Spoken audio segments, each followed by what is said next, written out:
एक कब्र और 22 साल का लड़का जो उस कब्र के अंदर दफन था। अभी महज 3 ही दिन बीते थे कि उस कब्र से आवाज आती है। चलते फिरते लोगों को आवाज सुनाई देती है और उस कब्र के अंदर कोई रो रहा है, चीख रहा है और कह रहा है कि मुझे इंसाफ चाहिए। ये मामला यहीं पर नहीं रुकता है। इस कब्र से वो आवाज उस कब्र के जो मालिक होते हैं, यानी जिनके परिवार की वो कब्र होती है, उस परिवार तक भी वो गूंज पहुंचती है। दोस्तों, यहाँ पर कुछ फोटोग्राफी की जाती है। यहाँ पर पुलिसकर्मी भी इस पूरे मामले में अपनी दखल अंदाजी देते हैं और यहाँ पर जब अंत में जो सब कुछ निकलता है तो सबकी आंखें नम हो जाती हैं। शायद फिल्मी जगत को देखकर बहुत सारे लोग उस फिल्मी जगत को अपने जीवन में उतारना चाहते हैं, जिसके चलते उनके जीवन में सब कुछ तहस नहस हो जाता है। देखिए, जो मूवी है, जो फिल्म है, वो हमारे केवल मनोरंजन के लिए है। वो नहीं कहती कि तुम्हें उन्हें अपने जीवन में उतारना चाहिए या उनकी राह पर चलना चाहिए। आज एक ऐसी स्टोरी आप लोगों के सामने रखूंगी जिससे आप अपने बच्चों को समझाएंगे, क्योंकि नाटक और जो सीरियल होते हैं या कहीं के भी सीरियल, मैंने बहुत सारे देशों के सीरियल देखे, कमाल की बात है, सबका नाटक एक जैसा ही है। तो चलिए, कौन था ये जो कब्र से आवाज लगा रहा था? कौन इंसाफ की गुहार लगा रहा था? कभी कहता था कि मैं जीवित हूं। कुछ लोगों ने सोचा कि कब्र के नीचे शायद कोई जानवर है। कब्र को करीबन 2 बार खोदा गया। दोनों बार ही कब्र के अंदर जो जो सामने आया वो लोगों की रूह कपाने में कामयाब हो जाता है। और फिल्मी जगत से इस सारे केस की घटना या घटना की कहानी, मतलब सब कुछ जुड़ा हुआ है। दोस्तों, हम आपसे मुंबई की बात करते हैं। आज हम एक मुस्लिम परिवार की कहानी आप लोगों के सामने लेकर आए हैं। एक मोहल्ला, जिसे शायद मैं बस्ती कहूंगी या गरीब लोगों की बस्ती कहूंगी, वहां पर बहुत सारी इतनी भीड़ थी लोगों की कि लोग पन्नियों के घर में रहते हैं। अब उन्हें घर ही कहा जाएगा, शायद उन्हें झुग्गी भी कहा जाता है।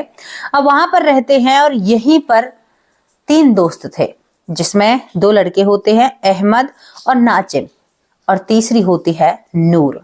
इन तीनों का बचपन से ही साथ था, बचपन से साथ होता है।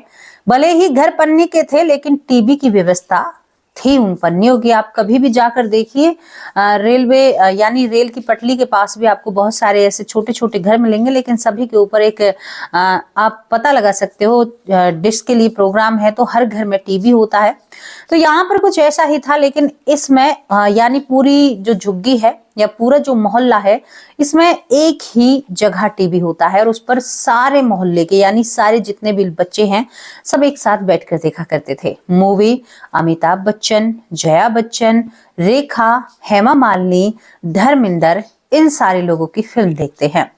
एक तरफ बच्चे मूवी देखते हैं तो मूवी को देखकर शायद वो अपने आप को अमिताभ बच्चन समझे, या अपने आप को वो धर्मेंद्र समझे, या अपने आप को शत्रुघ्न सिन्हा समझे।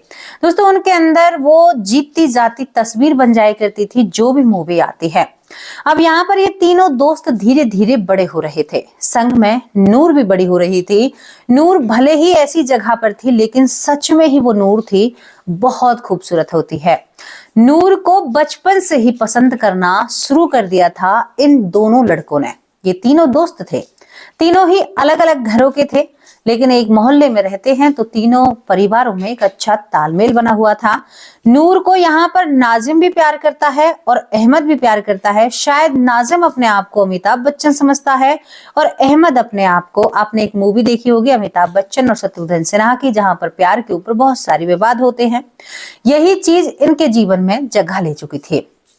जब नूर को नाजिम कुछ सामान ला कर देता तो ये बात अहमद को खटका करती कि अहमद ऐसा क्यों करता है, और जब अहमद नूर को कुछ ला कर दिया करता तो ये बात नाजिम को खटका करती। लेकिन नूर को कुछ भी अलग नहीं लगता है, लेकिन इन दोनों लड़कों के दिल और दिमाग में जो कुछ चल रहा था वो शायद किसी की भी समझ में नहीं आ रहा था। धीरे धीरे जवान होते हैं। शादी, कई बार नूर की शादी तय करने का मामला हुआ है, लेकिन दोस्तों नूर मना कर देती है। शायद नूर के दिल में भी किसी न किसी के लिए कोई ना कोई जगह है। अब वो जगह किसके लिए है ये मालूम नहीं था। अब आगे चल के कुछ दिन बाद इन तीनों में से एक लड़का, जिसका नाम नाजिम होता है, वो अचानक से मृत पाया जाता है। बात कर रही हूँ 1980 की। अब 1980 में जब एक लड़का मृत पाया जाता है, मृत पाने के बाद यहाँ पर पूरे मोहल्ले में जहां पर वो लोग रहते हैं बिल्कुल एकदम बहुत ज्यादा रोना झीकना हो जाता है कि भाई करीबन 21 साल का था जो नाजिम था, नूर छोटी होती है। यहाँ पर शायद ये झटका अहमद और नूर को भी बहुत बड़ा था कि भाई ऐसा कैसे हो गया, नूर बाबली सी हो जाती है। और आज नूर को देखकर लग रहा है कि जो खास बंदा नूर के दिल में जगह रखता है वो शायद कहीं ना कहीं नाजिम था। वो अहमद को एक दोस्त समझा करती थी और नाजिम को वो सच में ही अपने पति के रूप में मान चुकी थी। लेकिन यहाँ पर नाजिम के शरीर को पाकर अब यहाँ पर पुलिस कंप्लेंट दर्ज कराई जाती है। पुलिस कंप्लेंट जब दर्ज होती है तो उस वक्त इतना स्मार्ट जमाना नहीं था, ना तो ऐसी चीजें थी कि आज तो कैमरा है, बहुत सारी सुविधाएं हैं। पुलिस यहाँ पर छानबीन करती है और पुलिस को कुछ भी समझ में नहीं आता है। दूसरी तरफ यहाँ पर जो नाजिम होता है, नाजिम नूर बड़ी नम भरी आंखों से विदा करती है और उसके जनाजे को उठाया जाता है और जो इसी मोहल्ले के पास में था शमशान घाट यानी उनका कब्रिस्तान, उसमें दफन कर दिया जाता है। लेकिन मामला यहीं पर नहीं थमता है, थमा हुआ लग रहा है। लेकिन तभी उस कब्र से आवाज आनी शुरू हो जाती है। आवाज माँ के कानों में आती है। माँ एक बुरे हालात में जो थी, उसके कानों में बेटा रोता हुआ नजर आता है। माँ, मुझे मेरे दोस्त ने धोखा दिया है। माँ, मैं नूर को बहुत पसंद करता हूँ। स्पष्ट रूप में ये भाषा इस्तेमाल हो रही थी और स्पष्ट रूप में माँ से कहा जा रहा था। दूसरी तरफ अगर माँ की बातों पर ध्यान दे तो चलो ठीक है भाई, माँ झूठ बोल रही होगी, लेकिन दूसरी तरफ जो भी उस कब्रिस्तान से गुजरता है उन्हें यहाँ पर नाजिम की जो कब्र होती है वहां से किसी ना किसी के रोने की आवाज आती है। कभी लगता है कि कोई जानवर रो रहा है, कभी लगता है कि कोई इंसान की आवाज है। दोस्तों, उसमें 21-22 साल का नाजिम दफन था।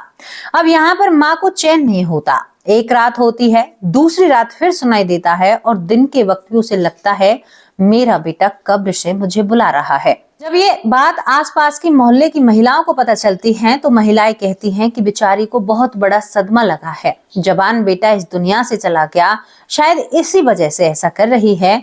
लेकिन अब वो रोने की आवाज और वो मदद की आवाज यहाँ पर नूर के कानों तक भी पहुंच चुकी थी। दोस्तों, नूर भी इसी मोहल्ले में रहती है और मानो कोई इनके पास आता है और इनसे कहता है कि मुझे वहां से निकालो, मुझे इंसाफ चाहिए, मेरे साथ धोखा हुआ है। अब यहाँ पर ये बात भी नहीं होती है, यहाँ पर अब उस महिला को थाम कर रखा जाता है। पुलिस कर्मियों ने सब कुछ कर लिया था लेकिन कुछ भी पता नहीं चलता। ये बात अहमद के कानों में पहुंचती है। अहमद को कोई जगाता है। अब अहमद किसी से कहता नहीं है लेकिन उससे कोई कहता है कि तुमने मेरे साथ सही नहीं किया है, तुमने मेरे साथ बहुत गलत किया है। अब अहमद भी यहाँ पर नाजिम की माँ से आकर कहता है कि अम्मी, क्योंकि वो अम्मी ही बुलाया करता था, कि मुझे नाजिम नजर आ रहा है। वो मुझे कब्र में पुकारता है, कहता है कि मुझे निकालो। दूसरे दिन नूर आती है और कहती है कि अम्मी, मुझे नाजिम नजर आ रहा है। अब यहाँ नाजिम की जो माँ होती है वो सोचती है कि ये मेरा वहम नहीं है, ये बहुत लोगों को सुनाई दे रही है। कुछ लोगों ने कहा कि फलाने कब्रिस्तान में ऐसे ऐसे आवाज आती हैं।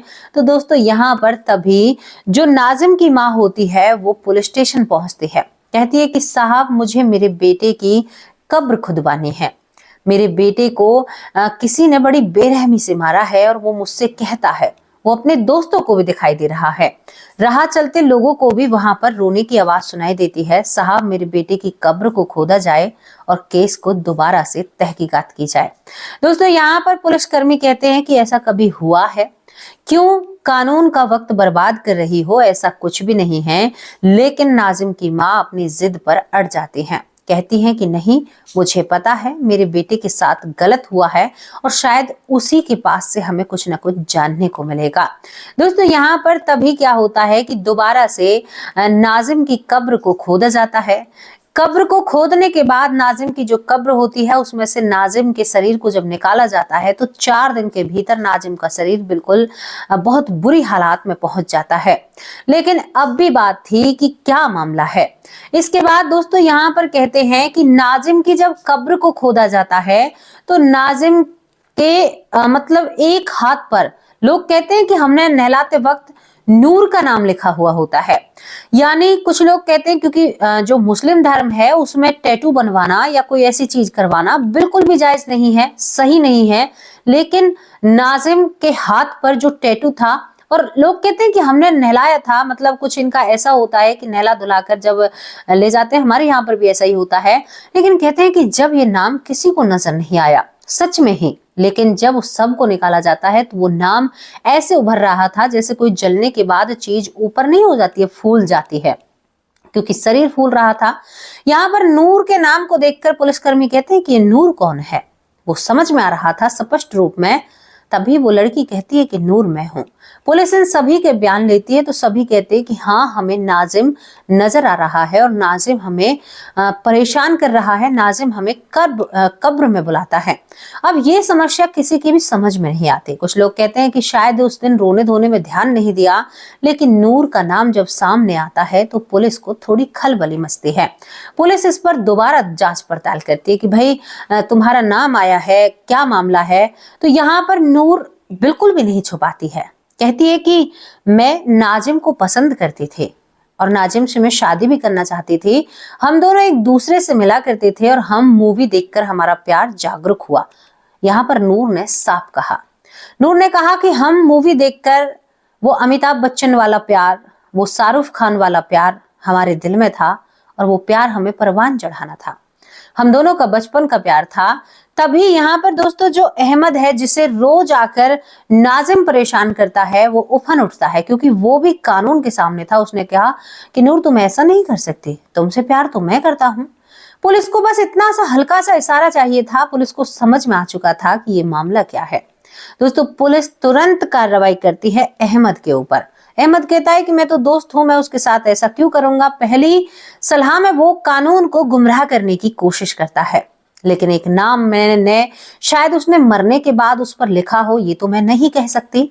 लेकिन लोगों को रोने की जो आवाज आ रही थी या जो भी चीजें थी, अब यहाँ पर जब कानून अपने तरीके से अहमद से पूछताछ करती है तो अहमद एक बहुत चौंका देने वाला सच सबके सामने रखता है। दोस्तों नूर अपने नाजिम के लिए बहुत रोती है। शायद वो अपने आप को मानती है कि मैं उसके लिए बहुत खास थी, वो मेरे लिए बहुत खास था।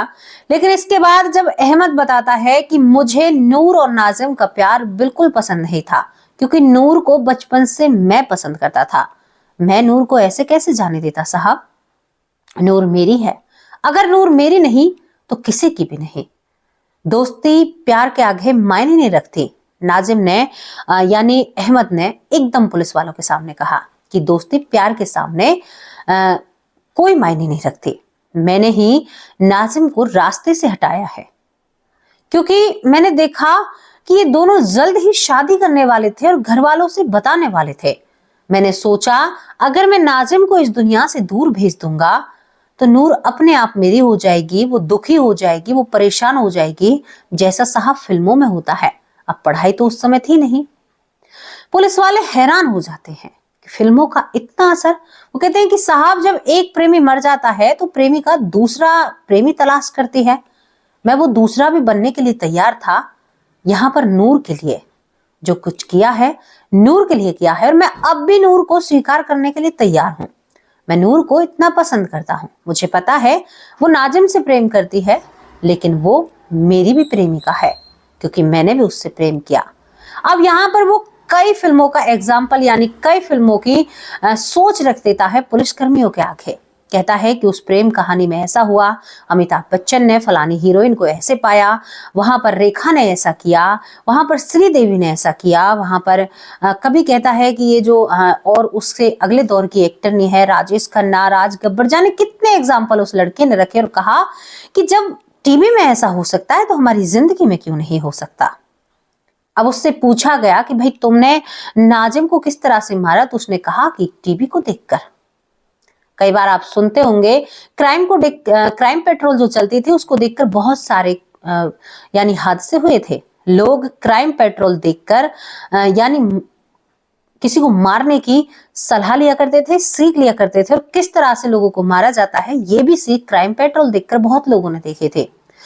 यही सवाल अहमद रखता है। कहता है कि मैंने मूवी में देखा एक हीरो ने दूसरे हीरो को मार दिया और उसको उसकी प्रेमिका मिल गई, यही मैंने किया है। दोस्तों बहुत बड़ा सवाल खड़ा होता है। दूसरी बात, यहाँ पर जो नाजिम की माँ होती है, जब उसके बेटे का फैसला होता है तो यहाँ पर अहमद को गिरफ्तार किया जाता है। उसके बाद उसके बेटे की कब्र से आवाज आना बंद हो जाती है। नूर को भी उसका प्रेमी नाजिम दिखने से बंद हो जाता है। नाजिम अपनी माँ के पास जाने से भी बंद हो जाता है। तो कई बार ये बात सामने आई है, इनके ऊपर एक मूवी भी बनी है। दोस्तों कई बार ये बात सामने आई है कि यहाँ पर वो प्रेत या भूत बनकर अपनी माँ से इंसाफ मांगने आया। अगर वो नहीं आता तो शायद उस कब्र को कोई आज तक भी नहीं खोदता। कमाल की बात है, सच में ही ऐसा हुआ होगा, ये बात तो सत्य नजर आती है। यहाँ पर कुछ लोग कहते हैं कि ये शायद उन लोगों के उस वक्त का भ्रम था, क्योंकि कानून लिखित रूप में नहीं दे सकता कि ऐसा हुआ है। कानून ने कहा कि हमने दोबारा जांच की और दोबारा जांच में हमें ये सब कुछ सामने आया और हमने लोगों के सामने रख दिया। लेकिन अगर नाजिम कोई कदम नहीं उठा था तो शायद अहमद पकड़ में नहीं आता। और दोस्तों मूवी का प्रभाव देखिए, फिल्म का प्रभाव देखिए कि बच्चों पर क्या असर करती है, क्योंकि उन लोगों ने बचपन से ही प्रेम कहानी, कहते हैं कि जो नाजिम होता है अपने मोहल्ले का छोटा सा दबंग बना करता था। जैसे डॉन नहीं दिखाते हैं फिल्मों में, वो इस तरह से डॉन की भूमिका निभाता है अपने मोहल्ले में, तो लोग हंसा करते थे। बालक समझकर उनकी बातों पर थोड़ा सा कह दिया करते थे कि बच्चा है, कोई बात नहीं।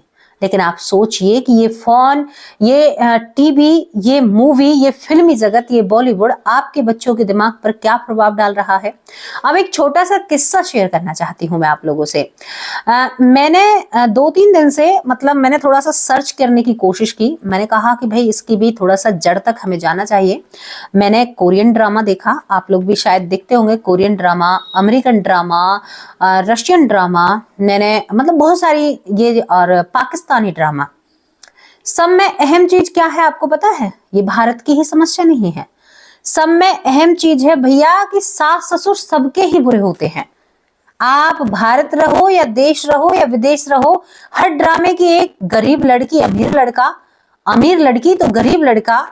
और यहाँ पर क्या है कि लड़की बेचारी है, बेबस है, लाचार है, यही सब कुछ एक थीम होता है। बिल्कुल सेम जो भारत के सीरियल हैं वही सब कुछ और देशों के सीरियल हैं।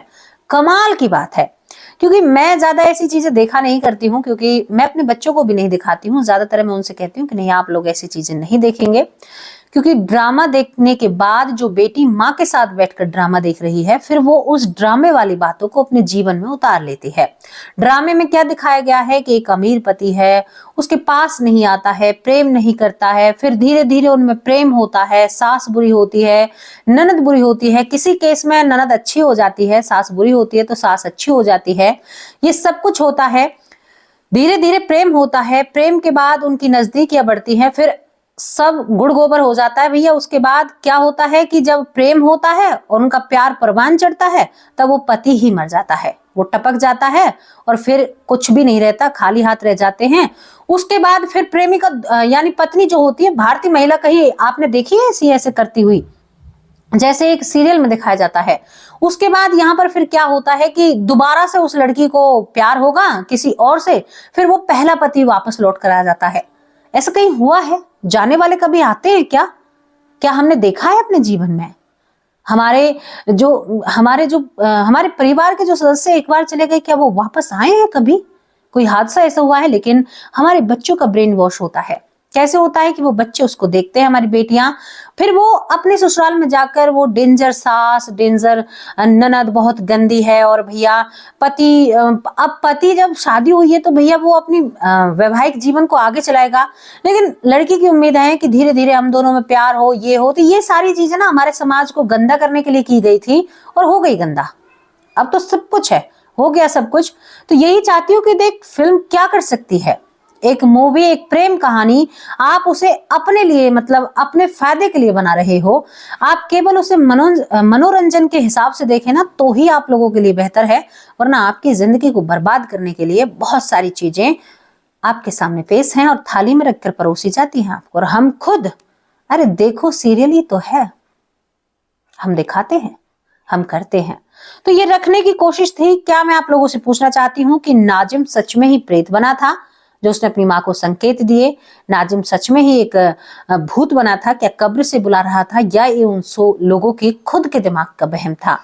दोस्तों यहाँ पर अहमद के बारे में कहा जाता है कि वो डर के कारण ऐसा कह रहा था। नूर के बारे में कहा जाता है कि वो प्रेम के कारण ऐसा कह रही थी।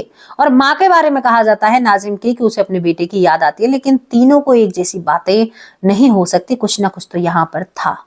कैसी लगी आप लोगों को स्टोरी? अपनी राय लिखकर जरूर भेजना। अब आप लोगों से विदा लेती हूँ, शाम को हाजिर होंगी एक सच्ची अच्छी स्टोरी के साथ। तब तक के लिए नमस्कार, जय हिंद, जय भारत। और सीरियल ऐसी चीजों से शायद दूरी ही बनाए तो ही बेहतर है।